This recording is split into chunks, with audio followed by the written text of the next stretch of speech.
Good morning, students. I'm sure you all are taking a very good care of yourself, your parents, and most importantly, your studies. Okay, yes. So I have already uploaded, which is the one lesson on the poem, and today I'm going to start one prose lesson from your English textbook. Okay, and the name of the lesson is the best Christmas present in the world. Okay, yes. So the lesson is the best Christmas present in the world. Okay, and the story is written by a famous British children's story writer. Okay, yes. Do you know the name? Yes. It was written by Michael Morpurgo. Okay, yes. So I'm sure you all are familiar with this British author, okay, story writer, Michael Morpurgo. There are so many stories in the school library. Okay, yes. I'm sure you have read so many.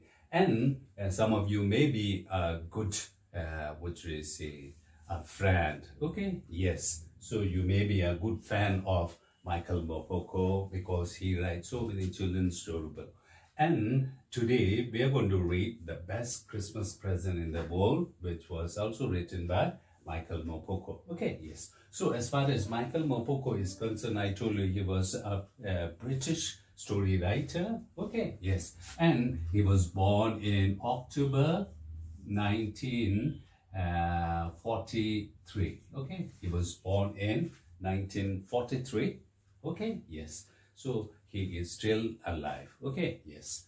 So, okay, now before I read the story, let us talk about the Christmas. Okay, what do you mean by Christmas? Okay, yes. So Christmas is a Christian celebration. Okay, yes, a new year like this. We have Tibetan Losar. Okay, yes. So Christmas is celebrated all over the world. When? On 25th December. Okay, yes. So Christmas is celebrated on 25th December every year. You got it? So when we talk about Christmas, it's a very special festival. Okay, yes. Just like what should I say, we have during Losar. What do we, what should I say, how do we celebrate Losar? Okay, we celebrate Losar with great pomp and show. There will be family gathering. Okay, yes. You do different kind of, what should I say, offerings to God, thanking the, which we say, everybody. Okay, just like a Thanksgiving. So on December, all the families, they gather.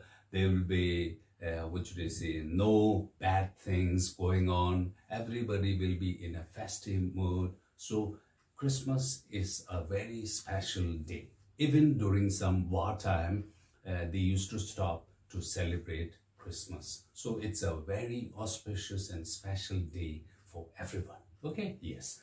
And during Christmas, we also exchange presents. Okay, just like we do on during Losar, we get different kind of gifts from our parents, relative, friend, like this. So during Christmas, the family members, your friends, or they all share their gifts. Okay, they get presents. Okay, yes. So let us try to see what is the best Christmas present, okay, in this world. Okay, yes, this is the story.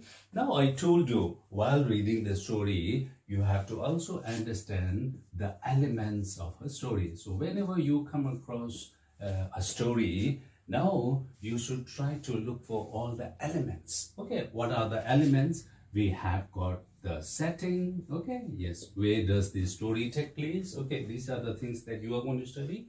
And who are the characters? Okay, there are so many characters in a story. You just try to see which character you like the most, which character you don't like. Now there are so many things. Okay, and then we have got the plot.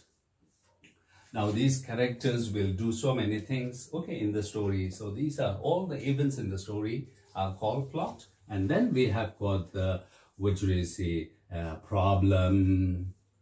Okay, yes. Yep. And then this problem get resolved finally. Okay, yes. And then we have the resolution. Okay, yes.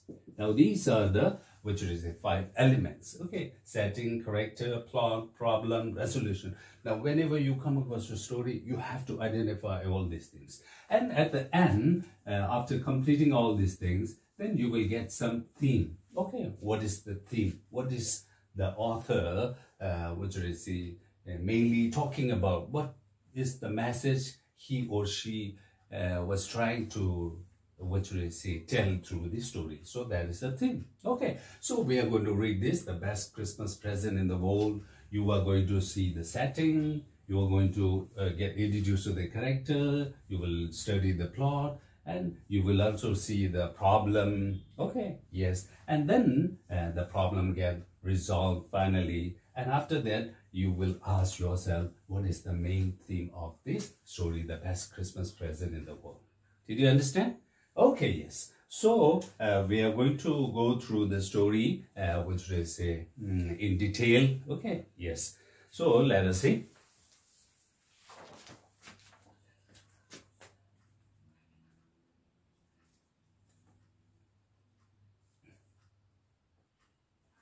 Okay, yes. So today in this video lesson, we are going to focus on only the first part. Okay, yes, the story will be divided into a few parts, but we are going to do the first part. Okay, now this is the what should I say, the actual text. Okay, you will find in our textbook.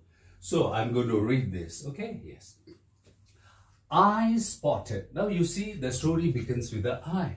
I told you about the narration. The story is done in different narration. Okay, we have got the first person narration where the narrator is already involved in the story, and we have got the third person narrator where the narrator starts telling story by he, she, they, like this. Now if you look at this, the best Christmas present in the world, the narration is done in the first person. So the narrator was also in the story. Okay, yes. So I spotted it in a junk shop in a Bridgeport, a roll-top desk. Okay, yes. So I spot means the narrator was telling the story. Okay, yes. So spotted means saw, you know. I spotted a deer. Okay, yes. Spotted means saw. Okay. Now this is a synonym for the word saw. I spotted it in a junk shop. So you know junk shop, there are some shops which do not sell the new one. They sell the old used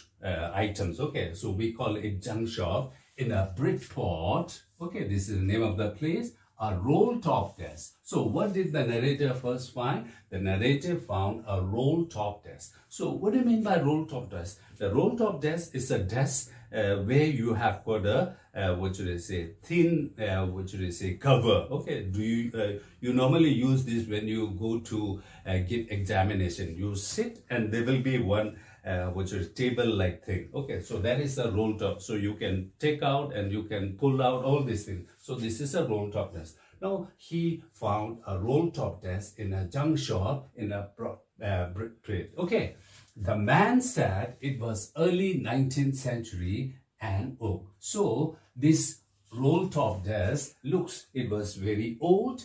And what was the material it was made of? It was made of oak tree. Okay, it's a very strong. Okay, yes, strong. Okay, I had wanted one, but they were far too expensive. So the narrator was always looking for a new roll top desk, but he could not because these roll top desks were very expensive.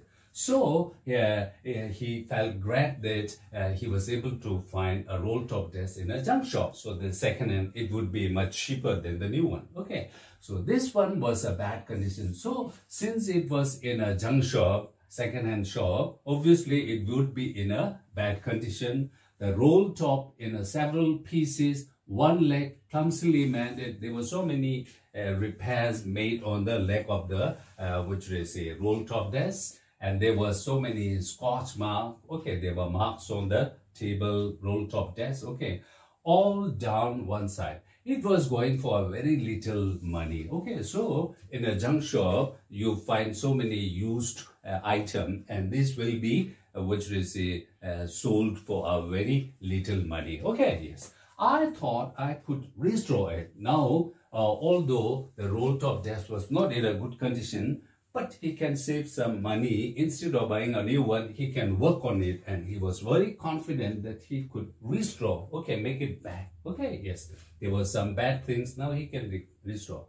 It would be a risk, a challenge, but I had to have it. Okay, so he says that it was a risk. It was risk. Why it was a risk? Okay, although the roll top desk was in a bad condition and he had to pay some money, and if he was not able to restore, then it's a total wastage of money. So that was the risk. Okay, but he would like to take it as a challenge. He wanted to restore this. Okay, but I had to have it. I paid the man and brought it back to my workroom. Okay, yes. So he finally bought that old roll top desk, and then he brought it to his workroom, means the room, okay, where you work. Okay, yes, you work so many things. Okay, so he, not to his bedroom or living room, he just brought it to his workroom at the back of the garage. Okay, yes, the garage is the place where you put your car, you park. Okay, yes. And I began to work on it on Christmas Eve. Okay, now since he said that he wanted to restore, now he started his work of repairing the roll top desk on Christmas Eve. You know, Christmas. When is Christmas? Christmas is on 25th, and 24th December is called Christmas Eve. Okay, yes. So he must be, which is planning to use the roll top desk on the Christmas day. Okay, so that's why he started working on a Christmas Eve. Did you understand? Okay, now up to this, we were introduced to, what should I say, the author, the narrator. Okay, yes. So where was this story taking place? Right now in this section, Bridgeport. Okay, yes. So the author got some roll top desk. You know what the roll top desk is. When you go to give examination, you will be seated on a, what should I say, that chair, and then you will have some small plank where you can write your, where you can keep your question paper or answer sheet, and then you can take out. So that type of desk is called roll top desk. Okay, so that is the thing. Now we are going to continue. Okay, yes.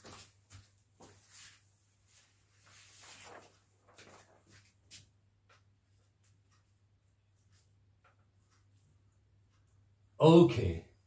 Now, you see the, narrator, the author, he, came back to his workroom and he started, working on that roll top desk. Now, let us see, what did he do? Okay.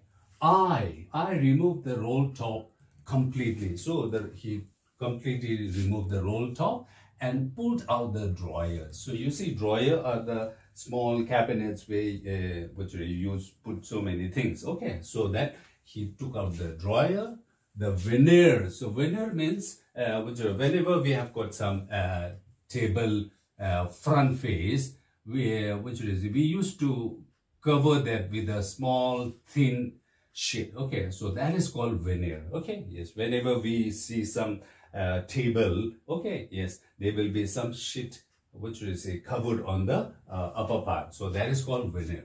The veneer had lifted almost everywhere. Okay, yes, since it was old. Okay, so there were so many bad things.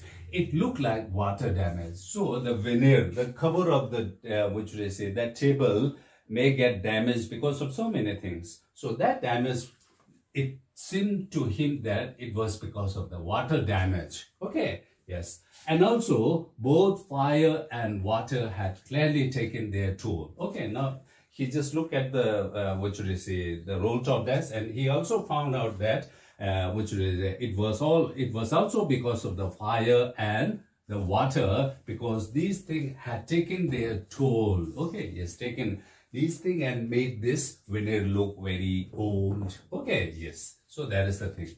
the last drawer was stuck fast. Okay, yes. Now there may be some layers of drawer. I told you first drawer, second drawer, third drawer. So the last drawer was stuck. So stuck means it was not coming out. Okay, yes. So why? Let us see. I tried all I could to ease it out gently. So first, what do you do? Instead of using all your force, what do? You just try your best to take that drawer out gently. Okay, yes. But he was not able to do this. In the end, I used brute force. Okay, so what did the narrator do? Since it was not coming out slowly, gently, then he uses brute force, means without any machine. He started taking out all these things. Okay, yes. So that is brute force. Okay, without the use of any instrument like this. I struck it sharply with the side of my face and the drawer flew open. Okay, yes. Now he started using all his weight and then suddenly the drawer, which we say, came out. Okay, yes. And flew open to reveal. So reveal means to show. So the last drawer was stuck and obviously it must be a secret. Okay, that must be a very special. But because using his full force, he was able to open that. And you see, it shows a shallow space. There was some space underneath that drawer. Okay, yes, underneath, below. Okay, there was a shallow space. And in that, what did he find? He found a secret drawer. You know, secret drawer. So, secret drawer is a drawer where we put all secret things. Okay, yes. So, it's a secret drawer. So, there was something in there. He just opened it, although it was not, which is a good idea to open someone's secrets. Okay, yes. There was something in there. We was checking all this. I reached in and took out a small black tin box. So, in that secret drawer, what did the author find? What did the narrator find? Narrator found a black tin box. So, black tin box. Let us see. Okay, what happened? What was also there on the black tin box? It was also sellotape. You know sellotape? Okay, yes. So on the top, and it was a piece of a lined note paper. So in that black tin box, there was a note paper, and what was written on note paper, and something was written on it. That note paper in a shaky handwriting, and the handwriting also looked shaky. So you see, what should I say? The figure of words. Okay, the figure of writing. Okay, shaky handwriting. You are able to imagine what kind of handwriting? Shaky handwriting. Okay, yes. Now, who normally writes in shaky handwriting? You just guess yourself. Okay, yes. So, it was written in a shaky handwriting. And what was written? Okay, let us see in the next. Okay, yes. So, did you understand the second part? Okay, now he was working. Now, this is a narration. Okay, this is a story. Now, if you also look at the text, you see everything's come in proper order. First, he went to the junk food and then he brought it to his workforce and then he started working on one by one in the beginning. So, you see all the events coming in proper order. Yes, the story was written in a proper sequence. You got it? Okay, yes. So, if I want you to look at these words, shaky handwriting. Okay, yes. I got one letter and the letter was written in shaky handwriting. You got it? Okay, yes. In the beginning, I tried my best to remove my desk gently, but I couldn't. So, I used all my brute force. Okay, yes. My clothes had become old, okay, and worn out. The colors had worn out. I think both the fire and water had taken their toll on my clothes. Now, these are how you use these sentences in your own writing. Did you understand? Okay, now let us move on to the last one. Okay. Okay, now here is the last one. Okay, of the first part. Okay, yes. So, what should I say? Something was written on it in a shaky handwriting. Now, what was written? Okay, on that thing. It was written, James' last letter received January 25, 1915. Okay, yes. So, it was written, James' last letter. Now who was Jim? Okay, that is, now we are introduced to one character, Jim's last letter. So the letter was obviously written by Jim and it was the last letter. Okay, somebody received. And when did the person receive the letter? The person received the letter on 25th January. Okay, yes, 1915. Okay, yes. And it also says to be buried. So buried, you know, buried. Okay, yes. With me when the time comes. So that was the last letter. Whose letter? Jim. Who was Jim? We don't know. We will know about all these things. Okay. And who received that letter? We don't know. Okay. Yes. Now we will come to know all these things. Okay. Yes. When we go through the story. Okay. So you will also try to see how the story is told. Okay. Different writers have different idea of telling the story. Okay. So yes. I knew as I did it that it was wrong of me to open the box, but curiosity got the better of my scruple. So scruple means some kind of moral. Okay, in the beginning you are not allowed to intrude into somebody's personal thing. Okay, he knew this, but because of his curiosity, now he saw all the, everybody gets curious, okay, to see what was there. Okay, so because of that, curiosity got better of my scruple. He knew that it was not good to open someone's secret. Okay, yes. So he had to open that. Okay, yes. It usually does. Okay.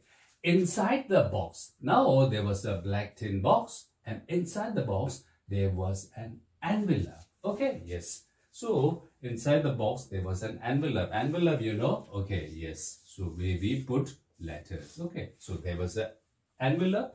And the address read. Okay, on the envelope there was one address. Okay, now Mrs. Jim Macpherson. Okay, so that was the address written on, the name of the person written. Okay, what was that? Mrs. Jim Macpherson. Now you got some idea. Okay, the letter, it was Jim's last letter, means this letter was written by Mr. Jim and he writes the letter to his wife. So Jim Macpherson, because you see the Jim also written there. Okay. Now where was this Mrs. Jim Macpherson staying? Mrs. Jim Macpherson is staying at 12 Copper Bitches, Brickport, Dorset. You got it? So we are talking about England. Okay, yes. So Mrs. Jim Macpherson was staying at 12 Copper Bitches, Brickport, Dorset. Okay, yes. So he saw everything written, okay, on the envelope. Now, what do you do when you see that envelope, when you see the proper order? What do you do? Okay, yes. So let us see, what did the author do? What did the narrator do? Because he saw everything and he bought this, roll top desk from the junk store. Okay, yes. So I took out the letter and unfolded it. Okay, yes. So what did he do? He just took the letter and, okay, yes. And then he unfolded it. He just tried to open and he found that it was written in pencil. Okay, yes. It was written in pencil and dated at the top December 26, 1914. Okay, so when was the letter written? The letter was written on December 26. You remember? Do you see any special thing here? Yes, the letter was written on a day after the Christmas. When do we celebrate Christmas? We celebrate Christmas on 25th December. Okay, now the letter was written on we celebrate Christmas on 25th and the letter was written on 26th December. Now you get some idea that the letter must be containing something about the Christmas. Okay, yes. And what year was it? It was 1914. You remember what happens in 1914? Yes, 1914 to 1918, there was the First World War. You got it? Okay, now basically, we were trying to unfold the stories when we go further. Okay, now we are getting some idea. Okay, now, that was the letter written by Jim to his wife. What was his wife's name? Mrs. Jim Macpherson. Where was she staying? She was staying at 12 Copper Bitches, Brickport, Dorset. Okay, yes. Now, what happens? What will happen? We don't know anything. Okay, now we will go through the story and then we will know all these things in detail. So, as I've already told you, I'm not going to take long session today. Okay, now I'm going to stop here. So, up till now, I want to do some kind of recapitulation. You got it? So, the title of the story is The Best Christmas Present in the World, and it was written by Michael Morpurgo, a very famous British storyteller. He was known for his children's story. Okay, yes, and he was born in 1943. Okay, yes. Now, the best Christmas present, we are going to go through all these things, and we also have to look for the different characters, the plot, the problem, and the resolution finally, and also the narration. What type of narration is done in this story? In this story, the narration is done in first person, where the narrator starts telling by using the word I. You got it? Okay, yes. So after this, there are some exercises, and I want you to do the exercises. Probably I will write the exercises which will be in a word form, and you can do this. Okay, yes. So I'll see you in the next video. Okay, till then, take care and go through this.